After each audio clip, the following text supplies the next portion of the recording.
मित्रांनो, आज मी तुम्हाला एक अशी गोष्ट सांगणार आहे जी ऐकल्यानंतर कदाचित तुम्हाला स्वतःच्या पैशाबद्दल विचार करायला भाग पडेल। ही गोष्ट आहे माधव नावाच्या एका साध्या मुलाची। तो खूप मेहनत करायचा, पण महिन्याच्या शेवटी त्याच्या हातात एकही पैसा शिल्लक राहत नव्हता।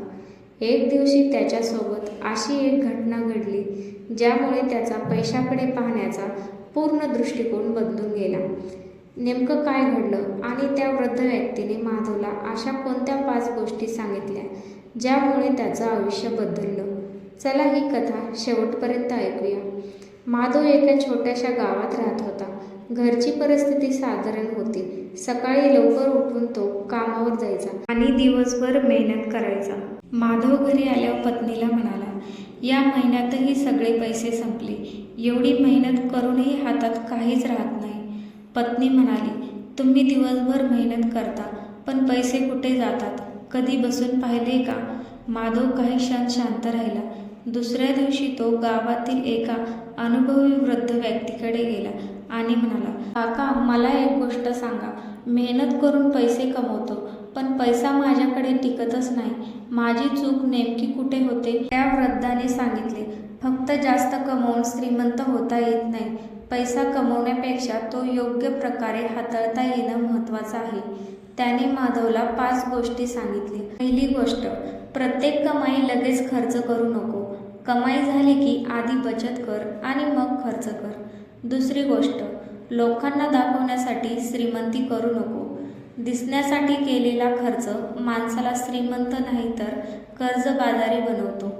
तिसरी गोष्ट, पैशासाठी फक्त एका मार्गावर अवलंबून राहू नको।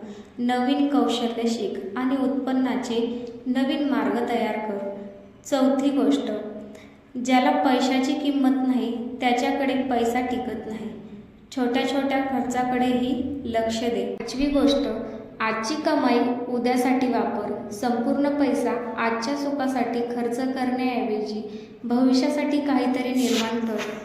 माधवने त्या दिवसापासून या 5 गोष्टी आपल्या आयुष्यात आणल्या। काही वर्षांनी तो गावातील एक यशस्वी व्यापारी झाला। एक दिवस त्या वृद्ध व्यक्तीने त्याला विचारले, माधवा, तुला श्रीमंत कोणी बनवलं? माधव हसला आणि म्हणाला, माझी कमाई नाही, माझ्या पैशाबद्दलची बदललेली विचारसरणी मला श्रीमंत बनवून गेली। पैसा कमवायचा असेल तर मेहनत करा, पण पैसा टिकवायचा असेल तर शहाणपणाने वागा। मित्रांनो, ही माधवची कथा फक्त माधवची नाही, आपल्या आजूबाजूला असे अनेक लोक आहेत जे भरपूर पैसा कमवतात, पण पैसा टिकत नाही।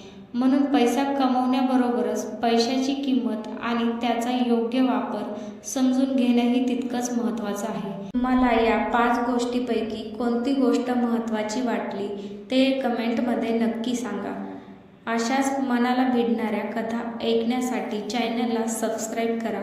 पुन्हा भेटूया एका नवीन कथेसह।